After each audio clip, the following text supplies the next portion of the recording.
नमस्कार, मी प्राजक्ता तांडेल. तुम्ही पाहताय न्यूज 18 लोकमत. बातमीपत्रामध्ये आपलं सगळ्यांचं स्वागत. बातमीपत्राला सुरुवात करूयात. मराठी दिग्दर्शिका स्वप्ना वाघमारे जोशींच्या घरात चोरी झाल्याचा प्रकार समोर आलाय. महत्त्वाचं म्हणजे त्यांच्या घरातील पाळीव बोक्यामुळे हा प्रकार उघड झालाय.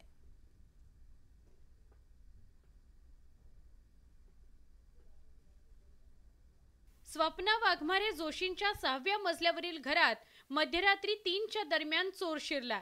पाईपवरून चढून त्याने खिडकीची काच सरकवून घरात प्रवेश केला आणि घरात पाहणी करू लागला. हॉल नंतर त्याने बेडरूमचीही पाहणी केली. हॉलमधील एका पर्समधून काही पैसेही चोरले. तोपर्यंत त्याच्या आजूबाजूला स्वप्ना जोशी यांचा पाळीव बोका फिरत होता. या बोक्याला संशय आला. तो थेट जोशी यांच्या जावयाच्या रूममध्ये गेला आणि त्याच्या पोटावर उड्या मारू लागला. झोपमोड झाल्यानं उठलेल्या जावयानं हॉलमध्ये पाहिलं असता त्याला चोर दिसला आणि क्षणार्धात त्या चोरानं पोबारा केला. ही सगळी घटना हॉलमध्ये लावलेल्या सीसीटीव्ही कॅमेऱ्यात कैद झाली आहे. आश्वासन दिया सपना जी को और हम लोगों को कि हम इसको जरूर बहुत जल्दी अरेस्ट करेंगे. आतापर्यंत कुत्र्यांमुळे चोरीचा प्रकार टळल्याचं समोर आलं होतं. आता मात्र बोक्यामुळे चोरीची घटना टळल्याची घटना पहिल्यांदाच समोर आली आहे. मुंबईकरांचं हक्काचं घर घेण्याचं स्वप्न म्हाडाकडून पूर्ण करण्यात येतं आणि याच पार्श्वभूमीवर मुंबई मंडळाकडून यंदा 2030 घरांसाठी सोडत काढण्यात आली आहे. मात्र घरांच्या किमती जास्त असल्यानं म्हाडाच्या या सोडतीला अल्प प्रतिसाद मिळाल्याचं दिसून आलं.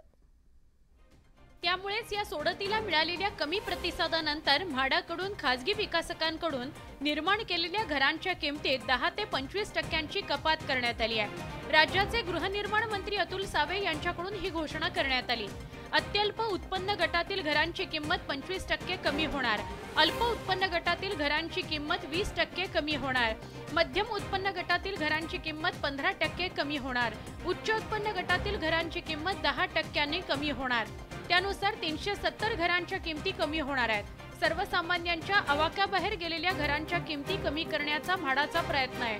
तसंच म्हाडाचे अर्ज भरण्यासाठी मुदतवाढही देण्यात आली आहे. 19 सप्टेंबर पर्यंत आता उमेदवारांना म्हाडाच्या घरासाठी अर्ज करता येणार आहे.